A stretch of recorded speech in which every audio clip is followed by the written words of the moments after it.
Cuán firme cimiento se ha dado a la fe de Dios en su eterna palabra de amor. Con el propósito de compartir con usted las inmutables verdades de la palabra de Dios, presentamos A través de la Biblia, un estudio detallado y sistemático de toda la Biblia que le ayudará a conocer lo que Dios ha revelado para nuestro provecho espiritual. Estos estudios bíblicos fueron diseñados y elaborados por el Dr. J. Vernon McGee, versado maestro de la Biblia, quien dedicó la mayor parte de su vida a la enseñanza clara y sencilla de la palabra de Dios. Acompáñenos, pues, mientras avanzamos en nuestro recorrido a través de la Biblia. Cuán firme cimiento la palabra de Dios. Es un gozo estar nuevamente con usted, amigo oyente, para traerle otro estudio de la serie A través de la Biblia. Al comenzar hoy nuestro estudio, amigo oyente, en el capítulo 10 de este libro de Isaías, una vez más quisiéramos repetir que nos encontramos en una sección que trata de una serie de profecías, las cuales comenzaron allá en el capítulo 7 y siguen hasta el capítulo 12. Estas fueron profecías pronunciadas durante el tiempo del rey Acaz. De paso, digamos que este fue un rey malvado, y con un trasfondo tan tenebroso como ese, fueron presentadas estas profecías. En ese momento tan oscuro, Isaías habla acerca de la situación local. Y eso también está echando su mirada hacia el futuro a través de las edades, hacia la época cuando Dios establecerá su reino aquí sobre la tierra. Y vamos a ver esto al continuar, al avanzar en nuestros estudios. Este capítulo 10 es un capítulo muy destacado y creo que decimos esto en cuanto a la mitad de los capítulos de la Biblia. Y quizá deberíamos decir eso acerca de cada uno de los capítulos de la Biblia. Pero eso, por cierto, es indicado para este que consideramos hoy. El tema tratado en este capítulo es que Dios utiliza al pueblo de Asiria unos 500, quizás 700 años antes de la primera venida de Cristo. Dios utilizó al pueblo de Asiria para juzgar, para castigar a Israel. Pero Dios también castiga a los asirios y así sucedió. Y eso lo tenemos aquí en la gran tribulación y la batalla de Armagedón.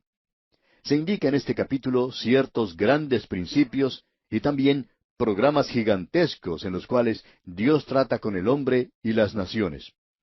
Y tenemos todas estas cosas ante nosotros en este capítulo. El capítulo comienza con una breve discusión en cuanto a las leyes y tribunales de aquel día.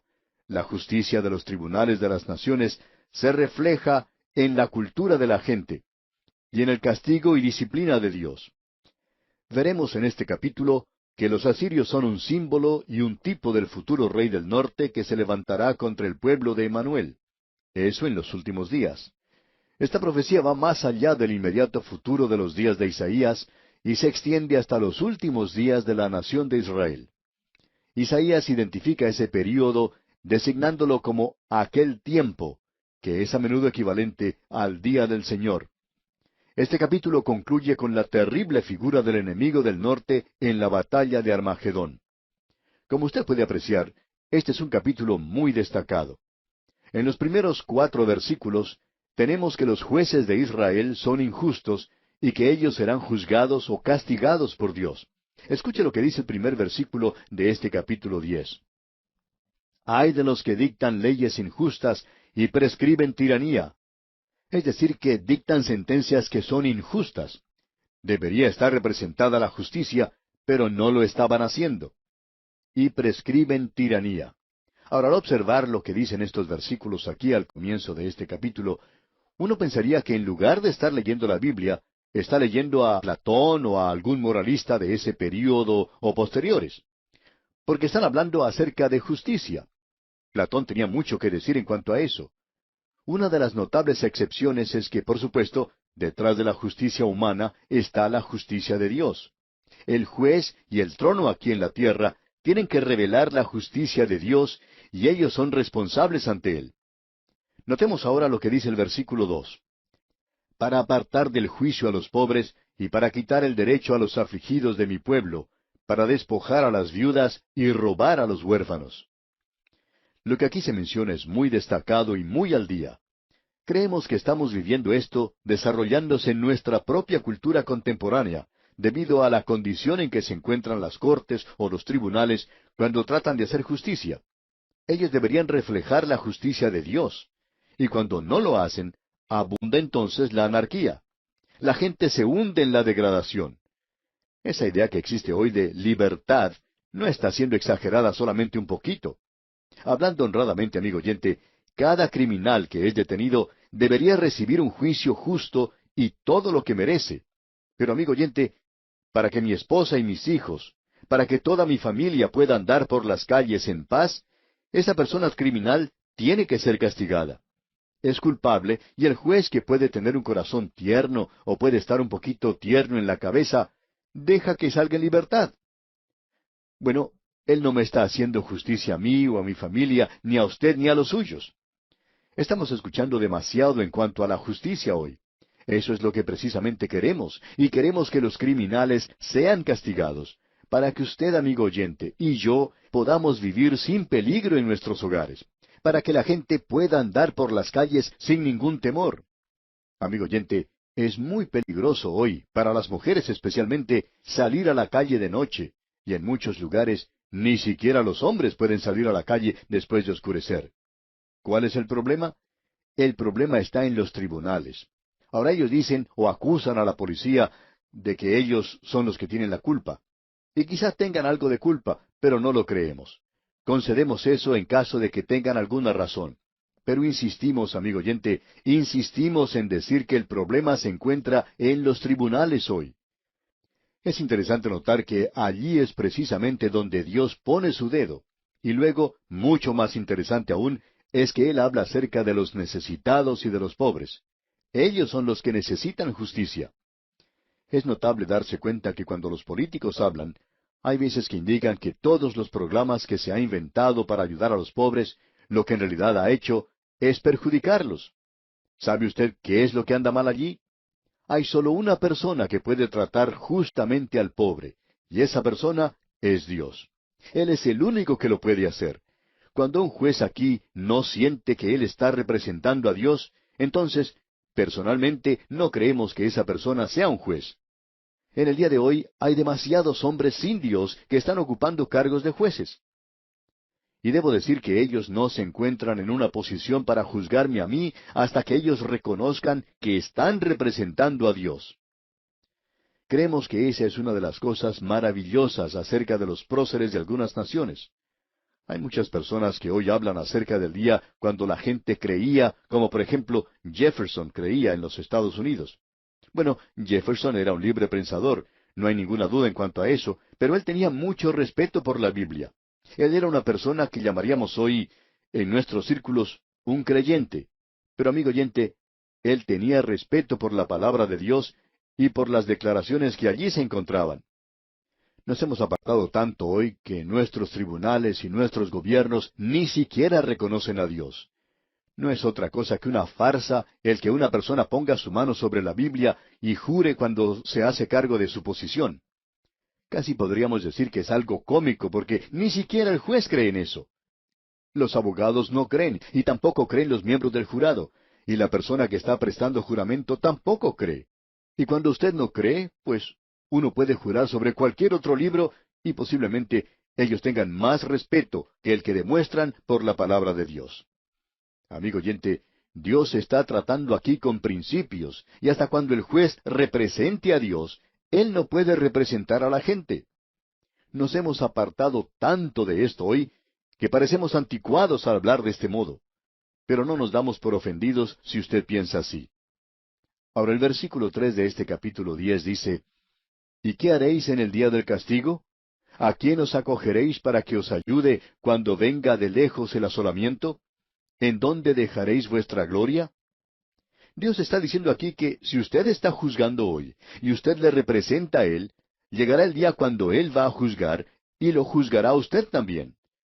Y pensamos nosotros que cada juez debería reconocer que un día tendrá que presentarse ante Dios y rendir cuentas de cómo ha actuado.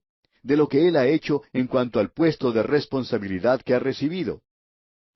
Quieren demostrar un corazón doliente hoy cuando dicen que quieren hacerle justicia al criminal, y lo dejan en libertad porque es un pobre hombre. Bueno, amigo oyente, lo que queremos destacar es que ellos necesitan también juzgar mejor a los ricos. Y en el versículo 4 de este capítulo 10 de Isaías leemos: Sin mí se inclinarán ante los presos, y entre los muertos caerán. Ni con todo esto ha cesado su furor, sino que todavía su mano está extendida. Dios dice que esto va a afectar a todos los niveles de la sociedad, y esto afecta al hombre y trae consigo su propio deterioro y degradación. Hoy hemos llegado a un nuevo nivel bajo en lo que se refiere a la moralidad. Ahora el versículo 5 dice: Oh Asiria, vara y báculo de mi furor, en su mano he puesto mi ira. Creemos que aquí encontramos la clave para todo este pasaje. Nos encontramos aquí ante una de las declaraciones más fuertes de la Biblia. Es demasiado para muchas personas hoy. Y quizá vamos a recibir muchas cartas en cuanto a esto, pero por favor, no nos las envíe a nosotros. Envíenselas a Isaías, y él presentará eso al Señor, porque no fuimos nosotros los que dijimos esto. Eso es lo que Isaías escribió y lo que Dios dijo. Oh Asiria, vara y báculo de mi furor, en su mano he puesto mi ira. Ahora dijimos que este es el versículo clave de este capítulo, y vemos que ilumina todo el propósito de Dios, porque Él está diciendo aquí que está usando a Asiria como vara para castigar a la nación de Israel. Amigo oyente, esto es algo sorprendente. De la misma manera en que uno toma una vara para castigar a su hijo, Dios dice: Yo estoy usando a los de Asiria como una vara, y los estoy utilizando para disciplinar y castigar a mi pueblo. Dios dice aquí que Él está disciplinando, Él está usando al pueblo de Asiria. Y lo sorprendente de todo es que la destrucción que ellos, o sea que los asirios, trajeron a esa tierra, es lo que la mano de Dios trajo, y lo que los asirios hicieron, lo hizo Dios. Dios los estaba utilizando a ellos como una vara. Ellos no sabían eso, pero así fue como se desarrolló todo. Amigo oyente, esto es demasiado para muchas personas hoy y no lo pueden comprender, pero aquí estamos nosotros para decirle que esto es lo que Dios dijo. Ahora sigamos leyendo en el versículo 6 de este capítulo 10 de Isaías, donde dice: Le mandaré contra una nación pérfida, y sobre el pueblo de mi ira le enviaré, para que quite despojos, y arrebate presa, y lo ponga para ser hollado como lodo de las calles. Dios dice que Él es responsable por enviar a Sennacherib, el asirio, contra Israel, por tomar cautivo al reino del norte de Israel. Y observando que Asiria es un símbolo del reino del norte, entonces, en los últimos días, veremos aquí un cuadro de otro reino del norte que será utilizado por Dios. Hay muchos expositores bíblicos que creen que esto tiene referencia a la bestia que sale del mar, que se menciona allá en Apocalipsis capítulo 13, y que será uno de los gobernantes del Imperio Romano. Quizá podríamos especular en cuanto a qué reino o qué nación podría ser, pero no vamos a hacerlo. Diremos únicamente que Dios es responsable por esto. Él es quien puede humillar, tratando de provocar que nosotros nos despertemos del sueño en que nos encontramos. Ahora, ¿sabía el pueblo asirio en aquel día que estaba siendo utilizado como una vara por Dios? Bueno, leamos el versículo 7 de este capítulo 10. Aunque él no lo pensará así, ni su corazón lo imaginará de esta manera, sino que su pensamiento será desarraigar y cortar naciones no pocas. Y si uno hubiera ido a preguntarle a uno de estos asirios, pues se le hubiera reído a uno en la cara. Y lo mismo hubiera sucedido si usted se acercaba a uno de los grandes tiranos que ha tenido este mundo y le preguntara: ¿sabía usted que está siendo utilizado como una vara en las manos de Dios? Bueno, esa persona se le hubiera reído sin vergüenza en su cara. Hubiera pensado que eso era algo ridículo. Aun cuando su filosofía o ideas parezcan estar contra Dios mismo, uno nunca puede alejarse de él. Dios aún puede utilizar un pueblo pagano como Asiria. Y éste ni siquiera tenía alguna noción de que era un profeta de Dios y por supuesto nunca hubiera admitido eso. Vamos a dejar ahora algunos versículos para avanzar un poco más en nuestra lectura y veremos que los asirios estaban obteniendo grandes victorias. El orgullo de los asirios los encegueció y no pudieron ver cómo eran las cosas en realidad. porque ese pueblo estaba apoyándose en su propia fortaleza y en su supremacía, y estaba siendo victorioso por donde quiera que iba. Sin embargo, nosotros sabemos que Dios era quien los estaba utilizando, y lo mismo puede estar sucediendo hoy. Leamos ahora el versículo 12. Pero acontecerá que después que el Señor haya acabado toda su obra en el monte de Sión y en Jerusalén, castigará el fruto de la soberbia del corazón del rey de Asiria y la gloria de la altivez de sus ojos. Esto es más sorprendente aún. Dios dice, cuando yo termine de usarlos a ellos contra mi pueblo, entonces los juzgaré a ellos mismos. Ellos tampoco escaparán. Y eso es exactamente lo que Dios hizo. La historia nos da fiel testimonio de eso. Finalmente, Dios trató con los asirios y los castigó. Isaías está demostrando aquí que Dios controla y juzga a todas las naciones de la tierra. Luego en el versículo 15 hace dos preguntas importantes. Allí dice, ¿se gloriará el hacha contra el que con ella corta? ¿Se ensoberbecerá la sierra contra el que la mueve? Usted se puede imaginar un día andando por el monte y de pronto escucha que algo se está dando palmadas en la espalda y diciendo, mira, he derribado este árbol tan grande. Usted se dirige a ese lugar y no ve nada más que un hacha. Y usted pregunta, ¿qué es lo que quieres decir? ¿Que tú has derribado el árbol? Bueno, dice, el árbol está en el suelo, yo lo derribé. Pero no fue así. Tiene que haber habido alguien utilizando ese instrumento. Y eso era todo lo que esas naciones eran. Esa es la razón por la cual opinamos que es muy importante hoy que nuestras naciones tengan hombres que sepan reconocer a Dios y que no teman tomar una posición tal y decirlo, que miran a Dios y le piden su ayuda y su guía. Opinamos que Dios puede darles esa clase de guía y de ayuda hoy. Sin embargo, amigo oyente, nuestras naciones se dividen en el presente. Nuestras naciones están mucho más divididas de lo que nosotros queremos admitir. Lo estamos demostrando por la forma en que presentamos los problemas de este grupo o de aquel otro grupo y de este más pequeño. Bueno, el grupo minoritario en realidad hoy es Dios. Él es quien está en la minoría. Pero fue Lutero quien dijo, uno con Dios es una mayoría. Y si usted, amigo oyente, está con Él, entonces usted es una mayoría. No parecía que Martín Lutero podía ganar en su día. Y en el día de hoy nosotros debemos estar seguros no de que Dios está de nuestro lado, sino de que nosotros estamos del lado de Dios, porque Él está a cargo de este universo entero. Nuestras naciones son aún demasiado jóvenes. Hay algunas naciones que han existido por más de 6,000 años. Y cuando uno compara una nación que ya tiene 6,000 años con las nuestras, nos damos cuenta que somos realmente muy jóvenes.